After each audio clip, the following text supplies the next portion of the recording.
할렐루야. 주님의 이름으로 여러분들을 축복하고 사랑합니다. 어떻게 코로나 바이러스로 인해 가지고 여러분들 많이 힘드시죠? 그래서 여러분들에게 이 힘을 실어줄 수 있는 일이 무엇일까 고민하다가 신자들은 하나님의 말씀으로 승리한다라고 하는 생각을 하게 되었습니다. 그리고 또 수요 성경 공부 시간에 함께 나누었던 내용들을 우리 다른 성도들도 함께 이번 기회에 나누면 어떨까 생각을 해서 제가 녹음을 하게 되고 또 유튜브로 여러분들에게 전달하려고 합니다. 그동안에 직장이나 또 사업 때문에 참석하지 못해 하셨던 분들이라도 이번 기회를 통해서 수요 성경 공부가 어떻게 진행되는지 한번 살펴보는 것도 좋을 듯 한데요. 진짜 성경 공부를 진행하는 것하고는 좀 다른 느낌이 있습니다. 그래도 여러분들이 그 전체적인 내용을 잘 따라서 이해를 하시면 좋겠습니다. 우리가 창세기를 공부를 시작한 지가 엊그제 같은데 벌써 우리가 28번째 시간을 24번째 시간을 가지게 되는데요. 출애굽기 25장에서 27장의 내용을 오늘 나누게 됩니다. 성막에 관한 내용인데 한번 이 말씀들을 살펴보면서 성막이 어떤 모습인지 또 성막이 우리에게 주는 영적인 내용이 무엇인지 짧은 시간에 한번 우리가 생각해 보기를 원합니다. 성경 하기 전에 우리 먼저 기도하고 시작할까요? 기도하겠습니다. 하나님 감사합니다. 코로나 바이러스로 인해서 많은 분들이 힘들어하고 어려워하는 가운데에서 오히려 또 이런 기회들을 하나님의 말씀을 더욱더 사모하고 사랑할 수 있는 기회로 삼을 수 있도록 인도해 주심을 감사합니다. 이 말씀이 또 잘 이해할 수 없는 이 하나님의 그 말씀들을 차근차근 살펴보고 또 생각해보는 귀한 시간이 될 수 있도록 주님 은혜를 베풀어 주시고 성령 하나님이 우리에게 지혜를 더하여 주시옵소서. 저희들에게 귀한 시간 허락하심을 감사하며 예수님 이름으로 기도드립니다. 아멘. 자, 이 성막이라고 하면 출애굽기 25장에서 27장에 잘 설명이 되어 있는데요. 우리가 성경을 읽다 보면 성막 혹은 성소, 장막 뭐 여러 가지 내용 이야기들을 우리가 볼 때가 있습니다. 이게 다 같은 말이에요. 출애굽기 25장 8절에 보면 내가 그들 중에 거할 성소를 그들이 나를 위하여 짓되라고 이야기를 하고 있습니다. 바로 이 하나님이 거하시는 곳 성소라고 이야기를 하고 있고요. 또 9절에 보면 무릇 내가 너에게 보이는 모양대로 장막을 짓고 라고 이야기를 하고 있죠. 여기 장막이라고 하는 것도 같은 뜻이 있습니다. 그러니까 성막, 장막. 그리고 출애굽기 27장에 보면 27장 21절을 한번 볼까요? 아론과 그의 아들들로 회막안이라고 이야기를 하고 있죠. 회막. 그래서 여러분들이 성경을 읽을 때 성막 혹은 증거막이다, 회막이다, 장막이다 이런 어떤 메시지가 나오면 한 곳을 이야기를 하고 있구나라고 여러분들이 생각을 하시면 되겠습니다. 성막이 어떻게 세워졌는지 먼저 동영상으로 한번 살펴보고 그 머릿속에 이 성막의 구조를 한번 세워보는 것이 좋을 듯 합니다. 먼저 성막의 이 프레임이 세워지죠. 그리고 성소와 지성소를 나누는 커튼이 저렇게 세워집니다.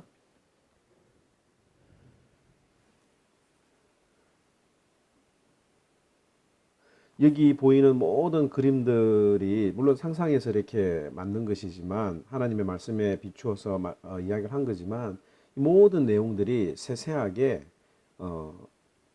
모세를 통해서 주어졌다고 하는 것을 우리가 생각을 해 봐야 합니다. 밖에 보면 이 성막의 바깥쪽에 뜰이 있는데 거기에 물두멍과 번제단이 있고 또 이 성막을 중심으로 이스라엘 12지파가 이렇게 세워지는 모습을 여러분들이 상상을 해서 한번 머릿속에 그려서 이렇게 상상해 보는 것도 참 좋을 듯 합니다. 자, 우리가 여기서 생각해야 될 게 있어요. 구약시대의 성막을 우리가 꼭 공부를 해야 되느냐, 이런 분들이 있을 수가 있습니다. 그런데 이 성막이라고 하는 것이 너무 얼마나 중요하냐면, 이 하나님께서 성막을 그냥 세우게 하신 게 아니라 특별한 목적이 있고 또 우리에게 주시는 분명한 메시지가 있어요. 그게 뭐냐면 뭐 크게 한 세 가지로 우리가 살펴볼 수 있는데, 하나는 뭐냐면 하나님이 거하시는 목적으로 이 성막을 만들라고 했습니다. 출애굽기 25장 8절을 다시 한번 더 볼까요? 출애굽기 25장 8절에 보면 내가 그들 중에 거할 성소를 이라고 이야기를 하고 있죠. 내가 이스라엘 백성들 가운데에 거할 거룩한 장소가 바로 이 성소라고 이야기를 합니다. 하나님은 사실 장소에 제한을 받지 않는 분입니다. 그래서 하나님은 어디에서나 계시고 또 제한을 받지 않는 분이신데도 불구하고 하나님께서는 이스라엘 백성들에게 특별한 장소를 선택하게 하셨어요. 그리고 그 장소에서 하나님의 음성을 들려주시고 하나님의 영광을 보여주신다라고 하는 겁니다. 그것이 바로 성막이고, 또 솔로몬 시대에 오게 되면 그것이 성전이 되는 거죠. 그렇다면 이 신약 시대에는 하나님이 어디에 계시는가? 분명히 하나님께서는 성소에, 성막에 계신다고 이야기를 했는데, 그럼 신약 시대에는 어디에 계신가? 하나님은 어디에나 계시지만 신자들의 마음속에 머물고 있습니다. 어떤 신자들의 마음속에 다 사람들의 마음속에 머무는 게 아니라 고린도전서 3장 16절에 보면 너희가 하나님의 성전인 것과 너희 안에 하나님의 성령이 거하시는 줄을 알지 못하느냐라고 하는 말씀이 있죠. 그 말씀에 따르면 우리 모든 예수 믿는 사람들은 바로 하나님의 성전이고 우리 안에 하나님의 영이, 하나님이 계시는 곳이라고 분명히 이야기를 하고 있습니다. 즉, 이 성막이라고 하는 것은 하나님이 계신, 하나님이 거하시는 곳이라고 하는 것을 우리에게 보여주시기 위해서 이 성막을 건립하도록 하신 거예요. 만약에 하나님이 어디에나 계신다고 생각을 하면 되겠지만, 이 사람들은 그렇게 추상적으로 이야기를 하게 되면 믿지 못하는 경우들이 많은 것 같아요. 그래서 하나님께서는 우리의 시선을 집중하도록 하시기 위해서 성막을 세우시게 했고, 또 우리의 마음속에 이 성막을 바라보면서 저 성막이 내 마음속에 있구나, 그곳에 하나님의 함께 하시는구나 라고 하는 것을 확인하고 또 점검하도록 이 성막을 주셨다라고 우리가 생각을 해볼 수가 있습니다. 둘째는 이 성막을 건립하신 목적이 뭐냐면 죄인들을 만나 주시기 위해서 이 성막을 건립하게 하셨어요. 성막의, 성전의 가장 큰 기능이 뭔지 아십니까? 하나님이 계신 것뿐만 아니라 두 번째는 인간의 죄를 사하는 곳, 제사를 통해서 하나님께 용서를 받는 기능이 바로 이 성막이라고 하는 거죠. 그래서 하나님께서는 이 죄인들을 만나 주시는데 이 성막을 통해서 또 제사를 통해서 하나님이 만나 주신다라고 이야기를 하고 있습니다. 자, 여기 보면 우리가 생각해야 될 게 있는데, 우리가 요 앞 시간에 살펴봤던 내용이 뭐냐면 모세가 시내산에서 십계명을 받는 장면이 나옵니다. 그리고 십계명에 대한 그런 내용들을 쭉 설명을 하고 있는 내용들이 나오는데, 그 모세가 시내산에서 며칠 동안 있었습니까? 아시는 분들은 대답을 한번 해보시기 바랍니다. 40일을 계셨어요. 40주 40야라고 해서 40일 동안 그 시내산에서 하나님과 대화하면서 여러 메시지들을 받았는데, 거기서 받은 게 두 가지가 있습니다. 그게 뭐냐면 하나는 여러분들이 알고 있는 대로 십계명이에요. 율법에 관한 내용을 받았고, 또 하나는 뭐냐면 이 성막의 설계도와 또 제사장의 의복들과 모든 제사에 관한 이 출애굽기와 레위기에 나오는 모든 내용들을 시내 산에서 받은 거예요. 그러니까 모세가 하나님 앞에 40일 동안 기도하고 막 이렇게 한 게 아니라 그 40일 동안 하나님이 보여주시는 모든 양식들을 다 실물로 이렇게 보면서 기억을 하고 그 기억했던 것을 이 책을 통해서 쓴 것이 바로 출애굽기, 레위기, 민수기가 되는 겁니다. 25장 9절에 보면 무릇 내가 너에게 보이는 모양대로 장막을 짓고라고 이야기를 하고 있습니다. 하나님이 보여주셨다라고 이야기를 하고 있죠. 또 40절에 보면 너는 삼가 이 산에서 너에게 보인 양식대로 할지니라고 이야기를 하고 있어요. 하나님이 보여주신 대로 꼭 그렇게 만들어라고 하는 겁니다. 왜 하나님이 그렇게 이 40일 동안 모세에게 보여주셨느냐면 만약에 모세가 그 시내산에서 10계명만 받고 왔다고 하면 우리는 인간은 어떻게 됐을까요? 아마 우리 인간에게는 희망이 없었을 것입니다. 왜? 모세의 율법은 우리가 다 지킬 수가 없잖아요. 그런데 하나님은 그 모세에게 율법을 주신 것뿐만 아니라 죄를 용서받고 하나님을 만날 수 있는 그 장소도 준비를 해주셨는데 그것이 바로 성막이라고 하는 겁니다. 그래서 하나님께서는 율법을 주심과 동시에 또 이 죄인들을 만나 주시기 위해서 성막을 건립하게 하셨다라고 하는 것을 우리가 기억을 해야 되고요. 그 다음에 특별한 레슨을 위해서 주셨어요. 바로 예수 그리스도를 보여주시기 위해서 이 성막을 만들도록 하셨습니다. 이 성막의 내용들은 예수 그리스도, 우리는 지금 성경을 통해서 예수 그리스도를 볼 수 있지만 구약시대의 성도들은 예수 그리스도에 대한 아무런 어떤 그런 지식이나 또 이해를 할 수가 없었습니다. 그래서 이 예수님을 조금씩 이해할 수 있도록 하나씩 모형으로 예수님의 모형으로 이렇게 만들어 주셨는데 그것이 바로 이 성막이라고 하는 거예요. 그래서 이 예수 그리스도를 보여주시기 위해서 하나님이 일일이 다 보여주셨는데 자기 마음대로 그것을 바꾸거나 고칠 수 없도록 하나님이 하셨다라고 하는 것을 볼 수가 있습니다. 자, 이렇게 하나님이 성막을 건립하도록 하셨습니다. 첫째는 하나님이 거하실 목적으로 하나님이 계신다라고 하는 것을 우리에게 보여주시기 위해서 만드셨고요. 둘째는 죄인들을 만나 주시기 위해서 이 성막을 건립하도록 하셨습니다. 그리고 바로 이 성막을 통해서 예수 그리스도를 만나 주시도록 보여주도록 하기 위해서 이 성막을 건립하셨다라고 하는 것을 우리가 생각을 하면서 한번 이 전체적인 내용을 한번 살펴보도록 하겠습니다. 자, 여기 보면 성막은 어떻게 구조가 되어 있느냐면 지성소와 성소와 바깥들이라고 하는 세 부분으로 형성되어 있습니다. 여러분들이 다 잘 아시겠지만 먼저 이 성막 안에는 텐트 안에는 성소와 지성소가 있어요. 여러분들 그림의 그 왼쪽 부분이 바로 지성소가 되고 오른쪽에 있는 부분이 바로 성소가 됩니다. 그리고 이 성소와 지성소뿐만 아니라 그 텐트 바깥쪽에는 성막들이라고 해서 또 그곳에서 소나 양을 번제물을 잡고 제물을 잡고 거기서 하나님 앞에 태워서 올려드리는 그런 곳이 바로 이 성막들이라고 하는 곳이 있었습니다. 자, 먼저 우리가 이 성막 안에 지성소라고 하는 곳을 한번 살펴보려고 합니다. 이 지성소는 가장 거룩한 곳이라고 하는 그런 뜻을 가지고 있는데요.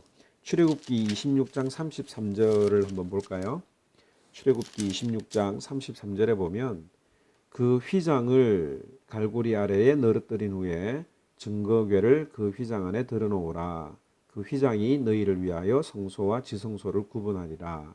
자, 성막 안에 성소와 지성소가 있다고 그랬습니다. 그런데 그 성소와 지성소를 구분하는 것이 무엇을 통해서 구분한다고 하고 있습니까? 이 휘장이라고 하는 곳이에요. 여기 넘버 1이라고 되어 있는데 이 휘장이 상당히 성경적으로 중요합니다. 자, 출애굽기 26장에 보면 이 휘장에 대해서 잘 설명을 하고 있어요. 31절에서 37절에 보면 그런데 31절을 한번 보면 너는 청색, 자색, 홍색 실과 가늘게 꼰 배실로 짜서 휘장을 만들고 휘장을 청색, 자색, 홍색 실과 가늘게 꼰 배실로 짜라고 이야기를 하고 있죠. 그런데 그 위에 그룹들을 정교하게 수놓아서라고 이야기를 하고 있습니다. 여기 그룹이라고 하는 단어가 나오는데 이 그룹은 누구를 이야기를 하느냐면 바로 청사의 종류 중에 하나인 그룹을 말하는 거예요. 이 천사의 종류에 보면 뭐 성경에 보면 미가엘이나 가브리엘이나 또 이런 어떤 천사들이 나오는데 이 그룹이라고 하는 천사들도 성경에 여러 번 나오고 있습니다. 여러분들 이 그룹이라고 하는 천사가 언제 제일 먼저 나왔을까요? 창세기 3장 24절을 한번 볼까요? 창세기 3장 24절에 보면 이런 말씀이 있습니다. 아담과 하와가 하나님 앞에 범죄하고 난 이후에 에덴 동산에서 쫓겨나게 되지요. 그리고 에덴 동산에서 쫓겨나고 난 이후에 하나님이 어떻게 하셨느냐면 24절에 이같이 하나님이 그 사람을 쫓아내시고 에덴 동산 동쪽의 그룹들과 두루 도는 불칼을 두어 생명나무의 길을 지키게 하시니라고 이야기를 하고 있습니다. 하나님이 사람을 쫓아내시고 에덴 동산 동쪽에 무엇을 세웠다고 그랬습니까? 그룹들과라고 이야기를 하고 있죠. 즉 천사들을 세우셨다. 그리고 불칼을 두어서 생명나무의 길을 지키게 했다. 아무도 에덴 동산에 들어오지 못하도록 막았던 천사들이 바로 이 그룹이 되겠습니다. 그래서 하나님께서는 이 휘장에다가 그룹 천사들의 모양을 수놓게 하신 이유가 뭐냐면 아무나 들어갈 수 없다. 이 지성소에는 나중에 우리가 살펴보겠지만 1년에 한 번 대제사장만이 들어갈 수가 있는 곳입니다. 아무나 들어갈 수 없는 곳을 상징하는 이 천사의 모양을 이 휘장에다가 새겨 놓으라고 이야기를 하고 있죠. 예수님이 십자가에서 돌아가실 때에 이 성소에 있는 휘장이 갈라졌습니다. 그런데 밑에서 위로 찢어진 것이 아니라 위에서 아래로 찢어졌다고 이야기를 하고 있어요. 만약에 밑에서 위로 찢어졌다라고 하는 것은 어떤 의미냐면 사람들이 밑에서 이렇게 잡아당기면 밑에서부터 위로 찢어지겠죠. 그런데 위에서부터 아래로 찢어졌다라고 하는 것은 바로 하나님이 하셨다라고 하는 것을 이야기를 합니다. 그것도 기적 중에 하나라고 하는 거죠. 그래서 이 성소와 지성소를 가로막는 데에는 이 휘장이 있었다. 그 휘장을 두어서 아무나 그곳에 지성소에 들어가지 말도록 하셨습니다. 그리고 이 지성소에는 무엇을 두게 하셨느냐면 법궤가 있어요. 법궤.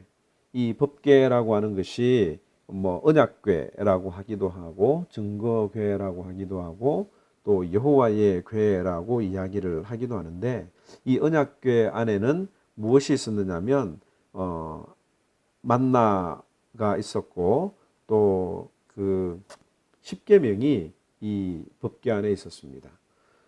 이 법궤를 우리가 좀 더 살펴보면 출애굽기 25장에 이 법궤에 대해서 잘 설명을 하고 있습니다. 출애굽기 25장을 다시 한번 더 살펴보면 10절부터 보면 그들은 조각목으로 궤를 짜되 길이는 2규빗 반, 너비는 1규빗 반, 높이는 1규빗 반이 되게 하고 여기 이 조각목으로 증거궤, 법궤를 만들라고 이야기를 하고 있는 장면이 나오죠. 그런데 이 법궤 안에 무엇을 두라고 이야기를 하고 있느냐면 16절에 보면 내가 너에게 줄 증거판을 궤 속에 둘지며라고 이야기를 하고 있죠.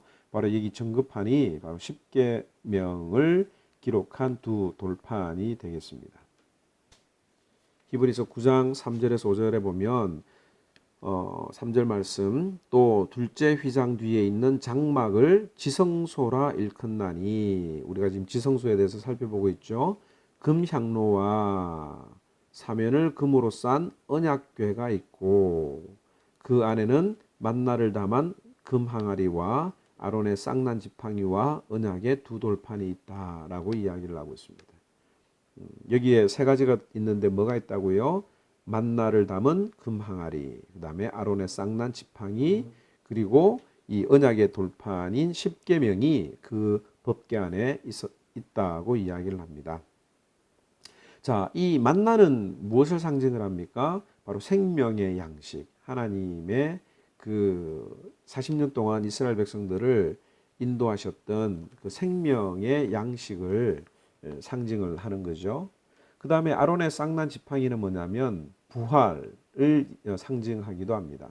지팡이에서 싹이 난다는 것은 있을 수가 없잖아요. 뿌리가 있어야 싹이 나는데 이 아론의 쌍난 지팡이를 통해서 알 수 있는 것은 죽었던 지팡이에도 싹이 나는 것처럼 예수 그리스도의 부활을 상징한다고 우리가 볼 수 있고, 또 지팡이는 어떤 역할을 합니까? 바로 이 이스라엘 백성들 양떼들을 인도하는 어떤 그런 역할을 하지요. 그래서 이스라엘 백성들을 인도하시는 그 예수님의 목자장이신 예수님을 상징을 하기도 하고, 또 언약의 돌판 십계명은 바로 진리, 이 말씀에 대해서 이야기를 하는 겁니다. 그래서 항상 이스라엘 백성들은 다닐 때 이 법궤를 중심으로 이동을 했던 것을 우리가 앞으로 계속 살펴볼 내용입니다. 그런데 그 위에 보면 속죄소, 그 다음에 시은좌라고 하는 그 단어가 나오죠. 다시 출애굽기 25장으로 넘어가서 보면 17절을 한번 보겠습니다. 순금으로 속죄소를 만들되라고 이야기를 하고 있어요. 뭐 이 사이즈나 이런 부분들은 우리가 잘 기억을 하지 못해도 이 속죄소라고 하는 게 있다라고 하는 것을 우리가 기억을 해야 합니다. 이 속죄소는 뭐냐면 한마디로 이야기하면 법궤의 뚜껑이라고 볼 수 있어요. 그 법궤의 뚜껑인데 그 법궤의 뚜껑을 속죄소라고 이야기를 합니다. 그리고 18절에 보면 금으로 그룹 둘을 속죄소 두 끝에 쳐서 만들되라고 이야기를 하고 있죠. 여러분들 속죄소 그 그림에 보면 천사 두 그룹의 모습이 나와 있는 거를 우리가 볼 수 있는데 19절에 보면 한 그룹은 이 끝에, 또 한 그룹은 저 끝에, 곧 속죄소 두 끝에 속죄소와 한 덩이로 연결할지며, 그룹들은 그 날개를 펴서 그 날개로 속죄소를 덮으며 그 얼굴을 서로 대하여 속죄소를 향하게 하고 라고 이야기를 하고 있죠. 그리고 속죄소를 궤 안에 얹고 내가 너에게 줄 증거판을 궤 속에 넣으라고 이야기를 하고 있습니다. 왜 하나님이 이 뚜껑에 대해서 이렇게 상세하게 설명을 했느냐면 22절 말씀이 너무너무 중요해요. 다 같이 한번 읽어볼까요? 출애굽기 25장 22절 말씀 시작. 거기서 내가 너와 만나고 속죄소 위 곧 증거궤 위에 있는 두 그룹 사이에서 내가 이스라엘 자손을 위하여 내게 명령할 모든 일을 내게 이르리라고 이야기를 하고 있습니다. 자, 이게 너무너무 중요합니다. 하나님께서 이 성막을 통해서 하나님 자신을 보여주신다라고 이야기를 하고 있는데, 그 성막 가운데서도 지성소에서, 그리고 지성소에서도 어느 부분이라고 구체적으로 이야기를 하고 있습니까? 속죄소에서 내가 너희들에게 명령할 것을 다 말하겠다, 만나주시겠다라고 이야기를 하고 있습니다. 우리가 이 성전을 생각을 할 때, 성막을 생각을 할 때, 나중에 이제 결론적으로 한 번 더 이야기를 하겠지만, 우리가 하나님 앞에 예배를 드리러 올 때에 이 속죄소에서 속죄소에 계신 하나님을 만나는 것이 너무너무 중요해요. 우리가 예배 드리러 왔다가 여러 가지 세상적인 생각이나 뭐 불안한 거나, 또 우리가 예배 드리는데 방해되는 부분들이 있죠. 뭐 아이들이 떠들고 하는데 내 마음이 빼앗기거나, 또 뭐 오늘 교회 점심 메뉴가 뭘까, 반찬은 잘 됐을까, 뭐 이렇게 생각하는 이런 예배들은 성전 마당만 밟고 가는 경우들이 많아요. 우리가 하나님 앞에 집중해서 예배를 드려서 하나님을 만나고 가야 되는 것이 너무너무 필요한데, 그 하나님을 만나는 곳이 바로 속죄소라고 하는 것을 우리에게 상징적으로 이야기를 해주고 있습니다. 그 다음에 우리가 이제 살펴볼 내용이 뭐냐면 성소에 관한 내용이에요. 이 성소는 홀리 플레이스라고 해서 여러 가지 매일마다 이 제사장들이 들어가서 하나님 앞에 분향을 하고 또 불을 키웠던 곳이 바로 성소인데, 이 그림을 다시 한 번 더 보시면서 여러분들 이해하시고요. 이 성소에는 세 가지 기구가 있습니다. 그 중에 하나가 뭐냐면 떡상이에요. 떡상. 떡을 진열하는 테이블이라고 보면 되는데, 출애굽기 25장 23절에서 30절 말씀에 이 떡상에 대해서 기록을 하고 있습니다. 23절에 보면 너는 조각목으로 상을 만들되, 테이블이죠. 그 테이블을 만드는데 이 테이블의 모양이 쭉 이렇게 뭐 조각목으로 채를 만들고 그다음에 금고리 넷을 만들고 하는 내용들이 바로 이 그림에 다 나와 있습니다. 한번 이 23절에서 쭉 30절까지 한번 쭉 읽어 보시고요. 한번 이 그림을 다시 한번 더 보시면 되겠습니다. 그런데 이 떡상은 왜 만들라고 하셨느냐면 그 위에 진설병이라고 하는 것을 올려놓으라고 이야기를 하고 있습니다. 30절에 보면 상 위에 진설병을 두어 항상 내 앞에 있게 할지니라고 이야기를 하고 있어요. 이 진설병이라고 하는 게 참 말이 좀 어려울 수도 있는데, 하나님께 바치는 거룩한 떡이라고 하는 그런 뜻이 있습니다. 하나님 앞에 드려지는 영어로 하면 the bread of the presence라고 하는 그런 떡인데요. 이 진설병은 12개가 있어요. 그래서 이 12개를 상징을 하는 것은 12지파를 이야기를 하죠. 이스라엘 백성들 중에 단 하나도 어느 지파도 빠짐없이 다 하나님 앞에 드려져야 된다라고 하는 그런 상징적인 의미로 떡이 12개가 올라갑니다. 근데 매일마다 올라가는 게 아니라 안식일에 올려지고 일주일 동안 진열이 되는 거예요. 그리고 일주일이 끝나는 날 이 떡이 내려오게 되고 새로운 떡이 올라가게 되는데, 그 일주일 동안 진열되었던 그 떡은 제사장들이 먹는 것이라고 성경에 기록을 하고 있습니다. 나중에 우리가 살펴볼 텐데, 그러면 왜 이 성소에 이 떡을 매일마다 이렇게 진열하도록 했을까? 한 번도 빠지지 않고 그 떡이 진열되도록 했는데, 그 이유는 뭐냐면 바로 영원한 언약을 상징을 하는 것이 바로 이 떡을 올려놓는 이유라고 보면 되겠습니다. 출애굽기 24장 8절 말씀에 보면 이렇게 기록이 되어 있어요. 안식일마다 이 떡을 여호와 앞에 항상 진설할지니 이는 이스라엘 자손을 위한 것이요 영원한 언약이니라고 이야기를 하고 있죠.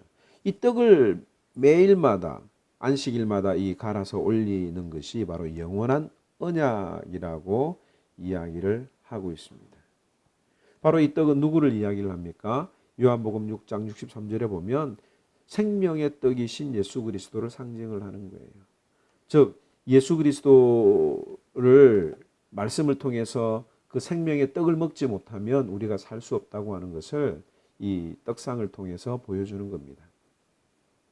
두 번째 우리가 볼 수 있는 장면이 뭐냐면 등잔대예요. 등잔대. 메노라라고 하는 그 등잔대를 아마 여러분들이 잘 볼 수가 있을 텐데, 출애굽기 25장 31절에서 40절에 나오는 내용이 바로 이 등잔대에 관한 내용입니다.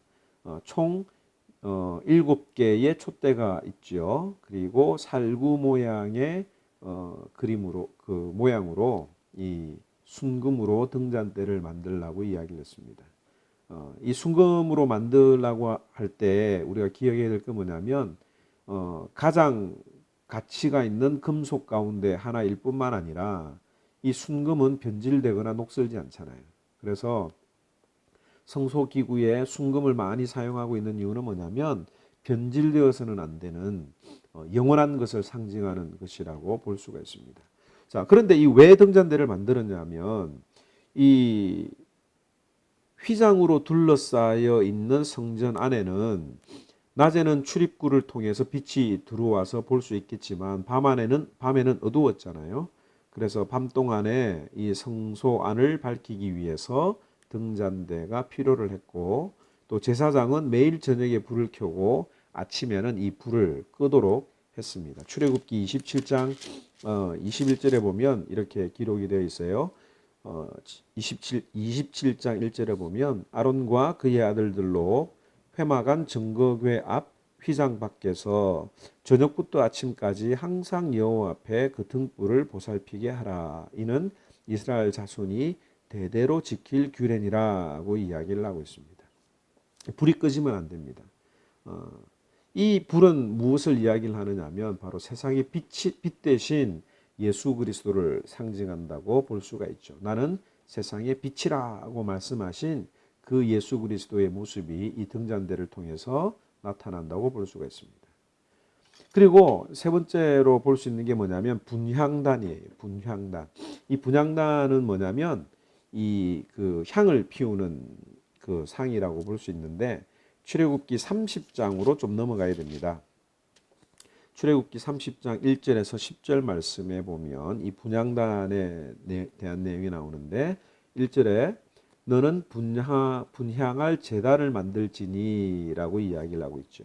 그러니까 향을 피우기 위한 이 목적으로 만든 제단이라고 볼 수가 있습니다. 조각목으로 만든 후에 순금으로 싸고 주위에 금테를 둘렀죠. 그리고 가로 세로가 각 45cm가 되고 높이는 약 90cm 가량이 되는데 이 분향할 제단이 어디에 놓여 있느냐면 바로 이 그 성소의 휘장 밖 곧 지성소 입구에 이 분향단이 놓여 있다고 하는 겁니다. 그래서 제사장은 아침에 한 번, 저녁으로 한 번 이 분향단의 향을 살라야 해서 이 향불이 대대로 끊이지 않도록 해야 됐습니다. 30장 7절에 보면 아론이 아침마다 그 위에 향을 사르되 등불을 손질할 때에 살을 찌며 또 저녁 때 등불을 켤 때에 살을 찌니 이 향은 너희가 대대로 여호와 앞에 끊지 못할지니라고 이야기를 하고 있죠. 바로 이 분향단은 무엇을 상징을 하느냐면 우리의 중보자 되시는 예수 그리스도를 상징한다라고 볼 수가 있습니다. 그리고 이 분향단에서 올라가는 이 향은 바로 성도의 기도라고 또 요한계시록 5장 8절에 기록을 하고 있습니다. 그래서 아침과 저녁으로 올려드리는 이 분향단처럼 우리가 아침과 저녁의 시간을 정해서 하나님 앞에 기도하는 것이 참 중요하다고 볼 수가 있죠. 그리고 그 다음에 우리가 살펴볼 내용이 뭐냐면 이 성막의 덮개가 되겠습니다. 출애굽기 26장 1절에서 14절에 나오는 내용이 바로 성막 덮개에 관한 내용입니다. 제가 시간 관계상 다 읽어볼 수는 없지만 이 네 겹으로 되어 있어요. 1절에서 6절에 보면 천사를 수놓은 덮개가 있습니다. 케루빔 그룹이죠. 그룹을 수놓은 배실이 1010장이 있고 그 다음에 두 번째로 염소털이 7절에서 13절 그리고 14절에는 수양 가죽이라고 되어 있고 그 다음에 맨 마지막에는 해달 가죽 물소의 어떤 그런 가죽이라고 보면 되겠습니다. 이 천사를 수놓은 것은 뭐냐면 하나님의 임재를 나타내는 거죠. 그 다음에 염소를 이 염소털로 만든 그 덮개는 예수님의 희생, 제물 되신 것을 우리가 상징을 하고요. 그 다음에 수양 가죽으로 만든 것은 예수님이 나를 위하여 죽으신 어린 양 예수 그리스도의 모습을 상징한다고 볼 수가 있습니다. 그리고 14절에 보면 해달 가죽이라고 되어 있는데 화려하지 않는 그 모양은 화려하지 않지만 예수 그리스도의 모습을 상징한다고 볼 수가 있죠. 바로 교회가 겉으로 볼 때에는 화려한 곳이 아니라 참 화려하지 않는 어떤 그런 장소라고 볼 수 있지만 그 안으로 들어가면 하나님의 임재하심으로 말미암아 더 화려해지는 것을 우리가 볼 수가 있습니다. 그 다음에 이 성막의 기둥을 보면 이 그림을 보면 널판이 총 48장이 있어요. 그리고 받침대는 총 100개의 받침대가 있어서 이 성막의 기둥을 세우는데 오른쪽 밑에 보면 그 널판이 있죠. 널판에다가 가운데 구멍이 있어서 그 가운데 채라고 하는 막대기를 끼워서 연결을 하는 겁니다. 널판의 두께는 67cm고 두께는 22cm인데 뭐 그 높이나 이런 부분들은 우리가 또 잊어버리겠지만 이스라엘 백성들이 이동할 때마다 잘 가져가도록 이렇게 총 48개의 널판들과 그 이 채를 끼워서 세워진 것을 볼 수가 있습니다. 우리가 주일 아침마다 예배 드리기 위해서 세팅을 하잖아요. 참 그때마다 제가 생각하는 게 뭐냐면 이 구약 시대의 회막을 우리가 세팅을 한다라고 하는 그런 마음으로 이 교회 예배 준비를 하고 또 예배가 끝나고 난 다음에 해체를 하는 이런 모습들을 한번 상상을 제가 여러 번 하고 있습니다. 그러면 이 내용이 얼마나 귀한 일이고 예배를 준비하는 일이 얼마나 귀한 일인지 모르겠어요. 자, 이제 마지막으로 이제 살펴볼 내용이 뭐냐면 성막들입니다. 이 성막들은 출애굽기 27장에 나와 있는데요. 출애굽기 27장 9절에서 19절 말씀에 보면 성막들에 대해서 이야기를 하고 있습니다. 출애굽기 27장 1절에서 8절 말씀을 제가 한번 읽어보겠습니다. 너는 조각목으로 길이가 5규빗, 너비가 5규빗의 제단을 만들되라고 이야기를 하고 있어요. 이 제단이라고 하는 게 뭐냐면 쉽게 이야기하면 이 피 흘린 양을 태우는 곳, 그 다음에 내장과 여러 어떤 기름들을 태우는 것이 바로 이 제단이 되겠습니다. 약 2.5m의 정사각형 형태로 만들어진 제단인데 그 뿔이라고 하는 게 있죠. 뿔 모양으로 이렇게 4개의 뿔을 만들라고 이야기했는데 그 뿔은 생명 혹은 능력을 이야기를 하는 거죠. 그리고 이 제단에는 대야도 만들고 갈구리도 만들고 불 옮기는 그릇도 만들고 부삽도 만들고 재 담는 통도 만들라고 이야기를 하고 있습니다. 아주 디테일하게 하나님이 모세에게 보여주셨습니다. 두 번째 나오는 건 뭐냐면 물두멍이라고 그래요. 다른 성경에 보면 바다라고 이야기 표현을 하기도 하는데 출애굽기 30장 17절에서 21절에 보면 그렇게 기록을 하고 있습니다. 출애굽기 30장에 보면 잠깐만요. 출애굽기 30장 17절 말씀에 보면 여호와께서 모세에게 말씀하여 이르시되 너는 물두멍을 노수로 만들고라고 이야기를 하고 있죠. 물두멍 뭐 이 큰 대야 모양의 모습이라고 보게 됩니다. 왜 물두멍을 만들라고 했느냐면 제사장들이 성소에 들어가서 하나님 앞에 제사를 드리기에 앞서서 정결 의식으로 손과 발을 씻는 데 사용된 것이 바로 이 물두멍이라고 하는 거죠. 이 물두멍의 위치는 어디냐면 성소와 번제단 사이에 있습니다. 우리가 하나님 앞에 예배 드릴 때에 늘 회개 기도하고 또 우리의 손과 발을 씻는 그런 행위를 하잖아요. 바로 이 물두멍 정결한 예배 또 정성을 다하는 예배를 드리도록 우리에게 이 교훈하시고 가르쳐 주신 거라고 보면 되겠습니다. 자, 오늘 우리가 이 성막에 대해서 잠시 살펴봤습니다. 머릿속에 이 성막이 어떤 곳인지 이미 잘 알고 계신 분도 있겠지만 그동안 모르셨던 분들은 아, 성막이 이렇게 생겼구나 라고 여러분들이 생각을 하시고요. 이 성막을 생각할 때마다 우리가 몇 가지 한번 살펴봤으면 좋겠어요. 성막을 출입할 때 나는 정말 예수 그리스도를 구원의 유일한 구주로 고백하는가? 아무나 교회에 들어올 수 없죠. 그래서 우리가 교회 문을 들었을 때마다 나는 예수 그리스도를 나의 구주로 고백하는가라고 하는 마음으로 교회 문을 열고 들어오시면 좋겠어요. 그리고 이 번제단을 지날 때마다 제물로 드린 예수님처럼 나도 나를 죽여서 날마다 죽어서 내 몸을 하나님 앞에 번제단으로 번제물로 드리는가라고 생각하면서 교회에 와야 됩니다. 그리고 물두멍을 통해서 지속적으로 이 성결된 생활을 하는지, 교회에 들어와서 이 손을 씻는 이 모습을 통해서 우리가 몸을 씻을 이유는 없잖아요. 예수님께서 제자들의 발을 씻겨 주실 때에 처음에는 베드로가 부인했지만, 거절했지만 나중에 꼭 씻겨야 된다라고 했을 때 몸을 씻겨달라고 하지 않았습니까? 그랬을 때에 예수님이 너희들은 몸을 씻을 필요는 없고 발만 씻으면 된다라고 이야기를 했습니다. 그 이유는 뭐냐면 예수 그리스도로 말미암아 구원을 받았기 때문에 다시 이 회개를 할 필요는 없는 거예요. 그런데 매일매일마다 우리가 짓는 죄, 슬리퍼를 신고 다니다 보면 그 발이 더러워지고 또 냄새가 나지 않습니까? 예수 믿는 우리가 예수 그리스도를 믿음으로 말미암아 정결한 옷을 입었지만 이 땅에 살아가면서 범죄할 수가 있어요.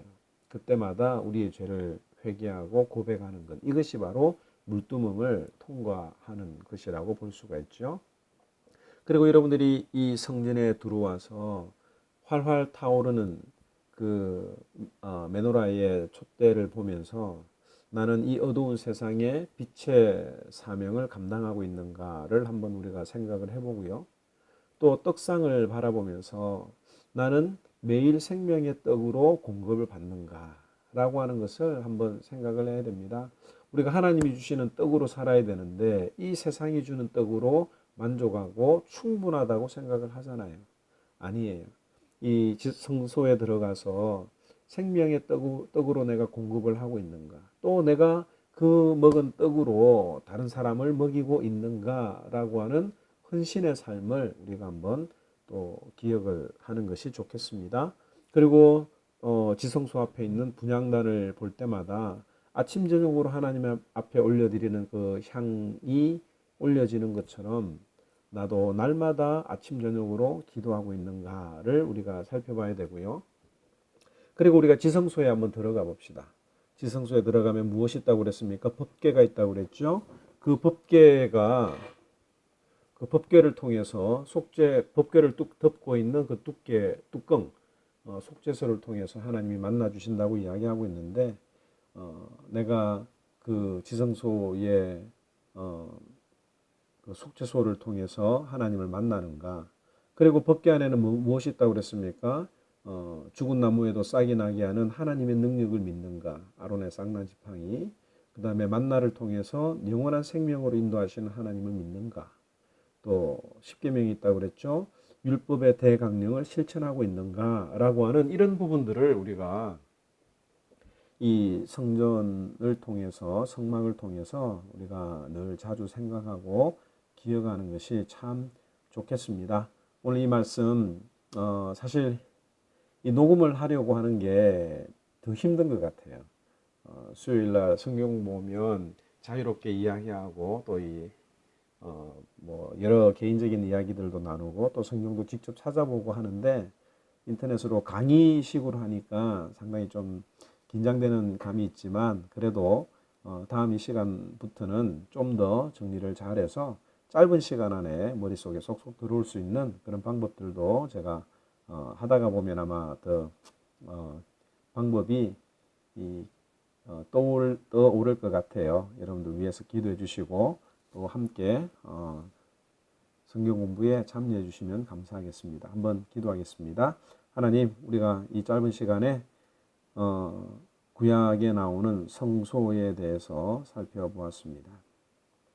구약 시대에 이스라엘 백성들에게 주신 이 성막의 기능이 무엇인지 신약 시대를 살아가는 우리가 성령을 통해서 알 수 있도록 은혜를 베풀어 주신 것이 얼마나 큰 은혜인 것을 깨달을 수 있도록 도와주시고 날마다 우리가 내 마음속에 있는 성막을 기억해 보면서 그 성막의 기능대로 살아가고 있는지 돌아보는 우리 모든 성도들 될 수 있도록 인도하여 주시옵소서. 특별히 코로나 바이러스로 인해서 고통당하는 모든 사람들에게 은혜를 베풀어 주시고 위로를 해 주시고 빨리 이 재앙이 멈출 수 있도록 성령 하나님이 우리와 함께 하시고 모든 부분들을 잘 해결해 주시옵소서. 우리 모든 하모니언들이 믿음 가운데 승리하기를 간절히 원하며 이 모든 말씀 예수님 이름으로 기도드립니다. 아멘.